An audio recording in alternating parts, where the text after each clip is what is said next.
করবেন, অন্যথায় বাংলাদেশ স্বতন্ত্রতার মাদ্রাসা এই সিদ্ধান্ত আজকে নিয়ে সারা বাংলাদেশের সমস্ত শিক্ষা প্রতিষ্ঠানের সকল শিক্ষক আমাদের এই রাজপথে এসে রাজপথ কাটিয়ে দিবে এই আশাবাদ ব্যক্ত করে আমি আমার সংক্ষিপ্ত বক্তব্য এখানে শেষ করছি।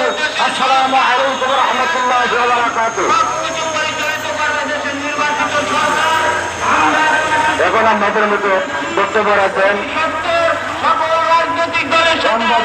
এমদাদুল হক নেত্রকোনা। গঠনমূলক বক্তব্য রাখার জন্য আন্দোলনকে অনুরোধ করেন। নেত্রকোনা আসো, এক মিনিট তোমার জন্য। আসসালামু আলাইকুম রহমতুল্লাহ উপস্থিত বাংলাদেশের বিভিন্ন জেলা উপজেলা থেকে আগত স্বতন্ত্র ইবতেদায়ী মাদ্রাসার শিক্ষকবৃন্দ, প্রিন্ট মিডিয়া, ইলেকট্রনিক মিডিয়া, ভাই বোনেরা, সকলের জ্ঞাতার্থে আমি একটি কথা উপস্থাপন করছি। আমাদের স্বতন্ত্র ইবতেদায়ী মাদ্রাসার শিক্ষিকা নেত্রকোনা জেলার দুর্গাপুর উপজেলার সালুয়াকান্দা রোজি স্বতন্ত্র ইবতেদায়ী মাদ্রাসা জনাব কুলসুমা খাতুন, তার ছেলে ঢাকা কবি নজরুলে পড়াশোনা করতেন। সে ইতিহাস বিভাগের তৃতীয় বর্ষের ছাত্র ছিল। সে 19 আগস্ট সে ইন্তেকাল করেছেন। তার ইন্তেকালের মধ্য দিয়ে তার পরিবার আমার উপজেলা জেলা শিক্ষাগত অবস্থায় ছিল। তো অংশগ্রহণ করেছিলেন।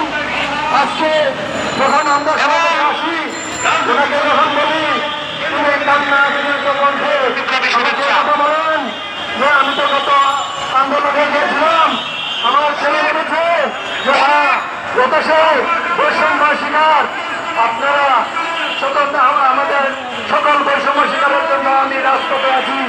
আমার জীবনে যদি দেয় আমার জীবন দিয়ে দিব, তারপরে এদেশ থেকে বৈষম্য দূর করে ছাড়বো।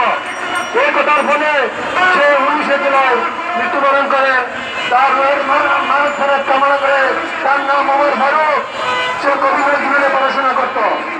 তার মানব ফেরত কামনা করে পাশাপাশি আমাদের এই জুলাই হত্যাকাণ্ডের সকল শহীদদের প্রতি শ্রদ্ধা জানিয়ে তাদের রক্তের বিনিময়ে আমরা বৈষম্য শিক্ষা স্বতন্ত্র মাদ্রাসার শিক্ষকদের জন্য জাতীয়করণ হয়।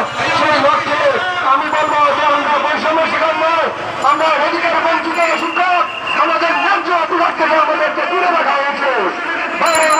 তাই আমাদের সে অধিকার ফিরে দেওয়ার জন্য রাষ্ট্রপ্রধান থেকে শুরু করে সকল উপদেষ্টাদের দৃষ্টি আকর্ষণ করে আমি আমার বক্তব্য সংক্ষিপ্ত বক্তব্য এখানে শেষ করছি।